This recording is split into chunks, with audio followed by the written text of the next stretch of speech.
I'm excited today to have Amy Pfeffer here with us. She will be a speaker at the Women's Retreat. Amy, can you go ahead and introduce yourself? Yeah, hello. My name is Amy Pfeffer. I own Elysian Oaks Life Coaching LLC, and I've worked with traffic survivors for about the past decade or so. I have my master's in clinical mental health counseling. I've been married for almost 16 years to my husband, who's a business solutions architect and a very silly dude. I've like I mentioned before, I have my counseling background as well to bring to the table, but I do operate as a life coach right now. Awesome. Well, we are so excited that you're coming to the retreat, and I've enjoyed connecting with you briefly before today and hearing about your subject of conversation. And I'm sure a lot of people are like, organizational abuse. What? What is this? Like for me, I'm like, can you explain this to me? And I was like, oh, I was part of that. Oh yeah, I need to be at this session. This is really good. So we're going to talk about that today and talk more about what is organizational abuse, how does it impact us, and why are we as a domestic abuse organization talking about this?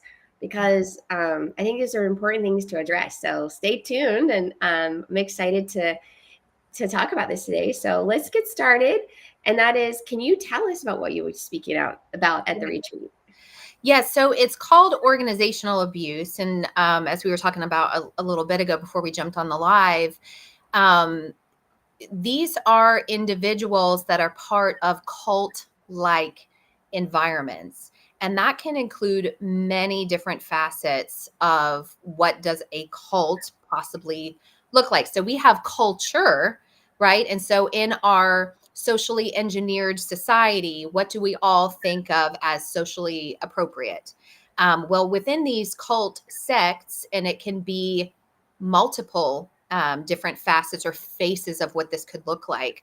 There are some individuals within Amish and Mennonite sects, within different church organizations where there's church abuse and Christian abuse occurring, where there are government programs where mind control programming occurs, or different programs are happening under the guise of government, where people are owned assets. And so that is a segment of organized abuse. We also have familial generational bloodlines that are part of high society, or part of upper echelon in our society, and they are trafficking familially, and that is part of these organized abuse cults. So I work with several individuals in the coaching and counseling realm coming out of this organized abuse, and it runs the gamut, really. It's all over the United States. It's hidden in plain sight, but it's also internationally, and it's very prevalent. And I think if people can understand the prevalence and can understand what does this look like and how can we help these survivors, particularly the church, I think that game over, right? We would be able to enter into that domain and to have an understanding that would benefit these types of survivors. And so I think having an open discussion about this is going to be very important for us at this conference. Yes, no, I am very excited. So can you tell us, you mentioned briefly about organizational abuse.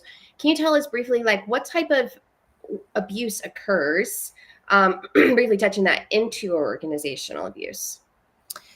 So, and that kind of runs the gamut as well. I don't know how graphic you want to get with that, but it could be very graphic for people. So I want to make sure that I'm not frightening individuals, but I will just say, when we're talking about satanic ritual abuse, we're talking about mind control programming, we're talking about alchemy, we're talking about people following the satanic calendar, right? So a lot of these is spoken about in the Old Testament. You know, we have in Deuteronomy, there's places in Jeremiah where they're talking about Marduk and Baal and these entities that family bloodlines are dedicated to. And that's not all of these cults, right? Some of them don't have that level of sophistication, but they do have familial trafficking as well. And so what this really looks like is it can be from infancy onward, and sometimes even in the womb, there are rituals that can be done Mhm. with these poor babies that are, developing in the womb. And so it's really a lot of the science has come from the Project Paperclip, where the Nazi and fascist scientists after World War II came in through Project Paperclip, and they had maybe 2,500 to 3,000 different scientists that came in to share their data with individuals in the United States of how can we fragment the brain, how can we separate the brain from within an individual and have amnesic barrier, so that individual that's been fragmented through trauma-based mind control, through harmonics frequency. I mean, they've really, through intelligent, sophisticated evil, learned how to shatter the human mind and use it for their own benefit. And so some of these cults are more sophisticated in nature. Some of them follow the sun and moon patterns, sun and moon worship. We're talking the eclipse that just occurred, right? What happens there? These pagan or originated holidays that they threw Christianity on top of with Constantine. It's very important as the church for us to understand these things so that we can more, I would say, intelligently help survivors coming out of this world. But a lot of it has to do with every type of abuse imaginable, with sacrifices being done in front of young children so that they are kept in a fear state, so that they know that they have to follow these protocols of the occult, that there's no other way for them to manage through it. So familial trafficking, um, all of these rituals, sacrifices, just really horrific, severe abuse that these individuals experience, unfortunately. That is so awful. And I'm sure people are listening to this, and like before I work for Call to Peace and know people that have walked through this. It's kind of like it's so hush hush. You don't really talk about Yeah. it, and so people think, does this really exist? Do people that come to 100%. the retreat, is this common? Is this does this really happen around me a lot? And the answer is yes, it It does. does. If And not, most of the time it happens right in churches frequently. And if it's not happening within the church or the elder board or the deacons or even the pastor, some of these individuals are fully mind controlled, so they don't understand that they're part of these things. What individuals call it is like a Janus system. Have you ever heard of the god Janus? mm, Okay, so there's a god called Janus, and if you look it up, you can Google it and just go to images. Well, it's one face looking forward and one face looking behind with a segmented portion in the middle. And so, really, that is a construct that they utilize for mind control programming, where individuals have a day side, which is very Christian in presentation. And then there's an amnesic barrier to an occult side. And so you see that frequently within these types of mind controlled individuals. And so, does it exist? 100%. And I wish it didn't, but mm, there were too many clients that sat before me with this level of sophisticated evil programming that I could no longer ignore it. And I had to start doing research myself. So I think it's a very scary reality for a lot of people. And I think in the church, we've been shielded from a lot of how does the enemy actually work. But I mhm, think if we can open our eyes and remember that Yahweh does not give us a spirit of fear, but mhm, of power, love, and a sound mind. And if fear is associated, that comes from the enemy.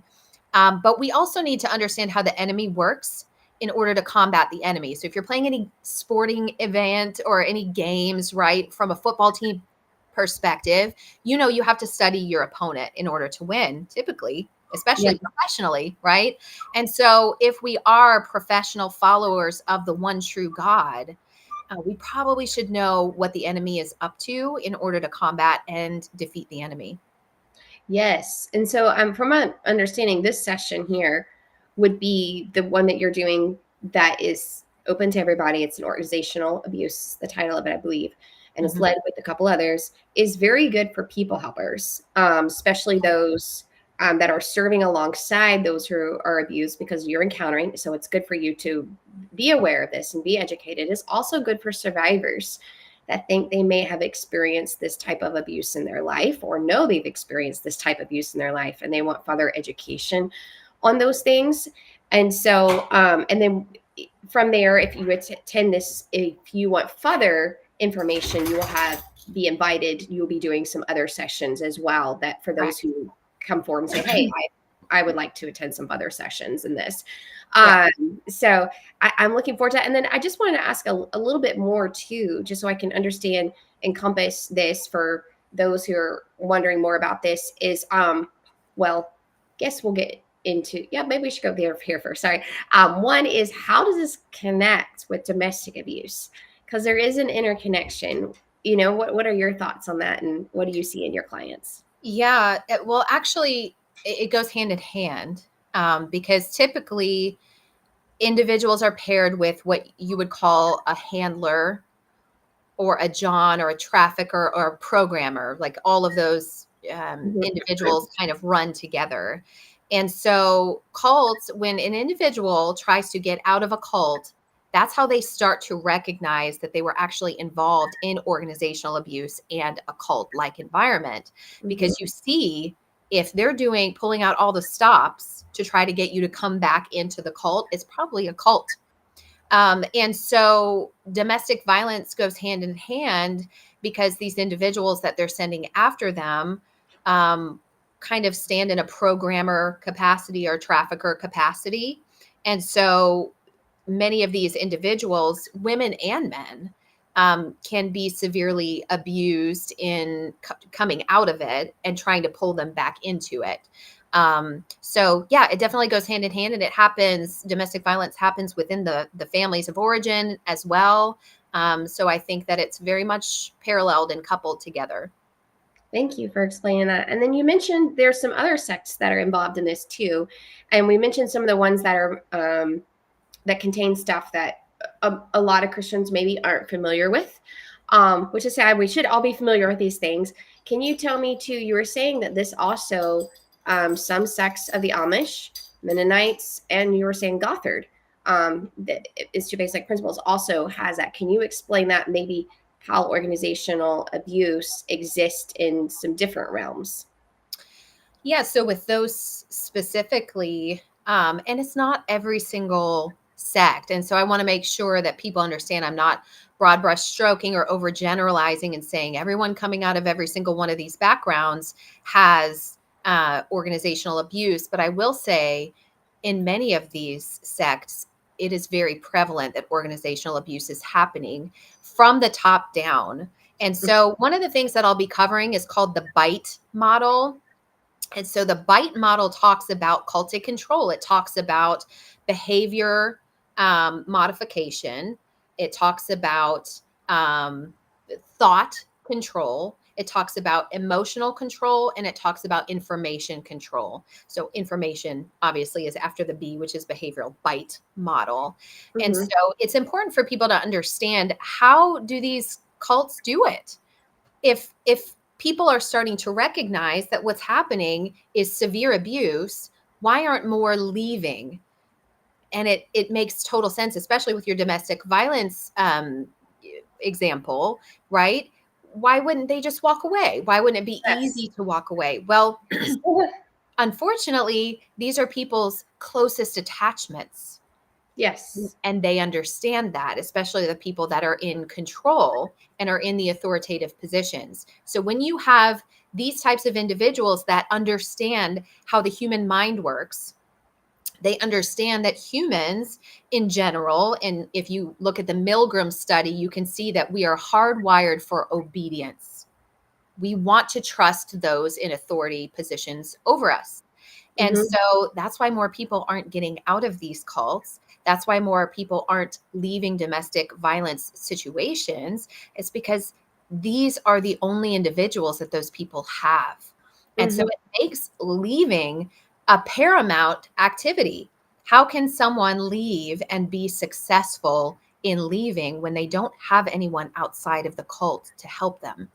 And so for us on the outside, knowing the depth of love that we have available to us in Yeshua of Nazareth, Jesus Christ, our Messiah, Yeah. we, with this knowledge, armed with this knowledge, can be so incredibly helpful for survivors coming out of this. Hmm. But it definitely does have many faces, and it looks different across the board. And so how can we be more privy to this information and this knowledge? And then what can we do with that knowledge? That's an important question to answer. So we'll be talking about all of that. Wow, I'm so excited about that because I think that's so important because as of myself, I have survived a cult, not Yeah. to an extent of being trafficked. I mean, I was labor trafficked, but um, I mean, by the real definition, I was.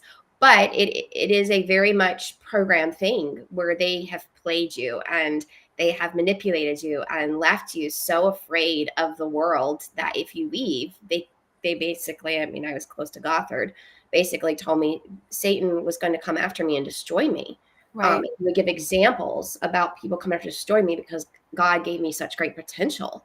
And he would point that out and then instill that fear in you. And then it's just so much them getting you to share intimate things. And then they back away and they torture you literally and punish you. And then they pull in. And so it's so much trauma bonding to leave to even state this person as abusive feels like it's such a deep betrayal in Yeah. your heart because you're bonded, and it's embarrassing because the world doesn't understand that, and Mhm. you've been so programmed. You probably, it's hard to relate to normal Christians when That's you've been right. through that and you're there because your brain doesn't think like they do. It's been Mm-mm. so much control. You feel isolated and like nobody understands, nobody cares, and you stay stuck and you stay silent Mm. and suffer alone. And so many women that are reaching out to us, a lot of times, Call to Peace Ministries is the first place that they feel safe to say, somebody finally understands me in domestic abuse and what's happening. Because a lot of times these women end up in domestic abusive marriages because all they know is abuse. So to them, Right. abuse feels normal. That's what they know is Exactly. love. So Yep. they gotta usually marry in domestic abuse. They reach out to Call to Peace and they're like, you understand me. And then we find out, oh yeah, there's a lot more there than just domestic abuse. There's a lot of stuff there. And it's so Wow. important for people helpers and advocates to be aware of these things and to be Mhm. understanding because it's different walking with a woman when she's got cult in her background or something like this in addition to domestic abuse. And so our way, 100%. yes, let you keep going. So I just got some stuff to No, share here. I appreciate you sharing because you have direct insight into this based on what you've been through. And so you have street cred to help these Street cred. individuals that are coming out of it. I mean, that's huge. And we so appreciate anyone like you who can step into the church. And even if churches are like sinking Titanics in a way, we have people in dinghies going to help these individuals, right? Mhm. Um, I think, too, in these cults, and this is just the most horrific thing to try to understand how someone could be a perpetrator, an evil perpetrator. And when you recognize that most of them aren't given a choice in a cult, they're not given a choice. So it's like you become a victim initially, and in order to stay acceptable to the cult, you must be perpetrator. And Yes. so a lot of individuals are working with perpetrators as well, wanting to come out and saying, I don't want to do this. If they had been given before age of 5 an opportunity to get out of the cult, I think most of them would have taken it if they could have been loved by a family unconditionally Mm. and had empathy shown to them, but they didn't have that choice. And so can you even imagine, you can, but for others out there, can you imagine not having any other opportunity and having to be acceptable to the cult means having to be a perpetrator as well? Mhm. I mean, that type of programming and conditioning and social engineering, most people could never relate to. And when they get out, you are an alien, essentially. You Mhm. are not a civilian, and you don't know how to appropriately assimilate into a world of Christian normies, Yes. And so what does that look like? What does that feel like? How can we come alongside and really help in that situation? And it's a cowardly thing to do as a perpetrator, to take advantage of an impressionable easily manipulated young mind and Mhm. evoke such fear and terror that that individual for the rest of their life will have to struggle with cortisol and adrenaline dumping in their body. And then what does that do from a puberty standpoint? I mean, that pushes these young girls into puberty at such an early age, and the boys that are being horrifically brutalized as well. Um, it does so much to these sweet little ones that some of them become those perpetrators. And Mhm. it's hard. But I mean, it would be helpful for us all in the church to have this level of understanding to be able to help at a deeper level. Yes, and I love in our staff meeting yesterday, Brooke shared a verse, and she was talking about how we're like show compassion one towards another, and that means that we're able to put ourselves in their shoes. Mm-hmm. And how can you put yourself in their shoes if you have no knowledge and no understanding of Right. this? And that's our Mm-hmm. calling as Christians. Is we may not understand because somebody's come to us for help, Yeah. but if we have that, we think this is what's coming to us, or we're working with somebody. This is important to be aware and to be able to say, I may not have walked that, I may not Yeah. understand that, but let me try to put myself in your shoes and show Exactly. compassion as Christ shows compassion. And that's our calling as Christians. Yes. Bless you. Yeah. And that's the definition of empathy as well. Like, I think a lot of people mistake empathy for having to have gone through that situation yourself. And that's not the case. Empathy is stepping inside of someone's shoes as though you're in their world without getting lost in it and Mm, validating their experience. Now, validation doesn't mean you agree, because a lot of individuals coming out have some pretty unique views of the world, like what you were talking about before, us versus them. They've always been trained that the outside world is enemy, mhm, mhm, and how do we start to break down and deconstruct black and white all or nothing thinking for some of these survivors? That's what they're all going to have to face at some point, yeah, because there are safe people out here that would love to help them in their journey. And also, us safe people cannot take responsibility for all of the sins that their mothers and fathers have committed and placed on their back. So how can we help them offload that, but also take responsibility for all of their parts if they have dissociation, which I would say the majority, almost 100%, will have dissociation, and a slew of other emotional injury disorders, I guess the mental health community would put on them, which is, I think it's helpful for them to know what's the diagnostic criteria for each of these and how can we combat this, but without the labeling and without the negativity that comes from the stigma of sometimes the mental health community. And what does that look like? How can we balance all of that? I think it's highly important for us to debate with each other and really understand what is the best way to approach this. What is the best way to look at this? And how can we debate and get to a good, solid, balanced worldview to help mhm. them? I love that. And healing and hope is possible. Like, I've seen people, known people that have gone through this, someone on a more horrific level, and you can see them find healing and hope with the right help. And it's a long, hard process for these people that have been through this from childhood and have walked this, but healing and hope is possible with help. It is. And Yeah, it's neat to see them thrive and to find a loving, supporting community because that's what they need, they really do. and Yep. they need you there. And so, what for those listening, I want to say, what hope would you give them if they say, this isn't my background? I grew up in this. I did not grow up in this, so I don't understand it from a childhood level, and that's very different. And they may be watching this today and be like, I know this is there. I have dissociated from it. I got it shoved down, and or Yeah. either I'm working through this and it feels like it's a long, long journey. What would you say to them today? I think I would say I understand to an extent. I grew up in the sex industry. Mm, Um, both my younger sisters went into the sex industry. My cousin died in the pornographic film industry. I had every reason to stay where I came from. I could have been dead right now. There's so many ways that my life could have been destroyed. When I look in the mirror today and see what Yeshua of Nazareth, Jesus Christ, our Messiah, has done, I testify to myself. And I can see his power to heal. I also know that there's the concept and hope of neuroplasticity. And because of neuroplasticity, the brain is literally plastic. And the exposure and experiences that we can give ourselves to heal can drastically transform our brain, and it never stops healing. Just looking, I just posted something yesterday on my Elysian Oaks Instagram page that talked about new synapses being formed based on the experiences we give ourselves. The more individuals that we expose ourselves to that could potentially be safe, the more we test out safety in the world outside of the exposure that we had to the world that was very unsafe, the more we're going to see that Yahweh will help us on our healing path. We don't need to depend on our own understanding, right? Is that Proverbs 3:5?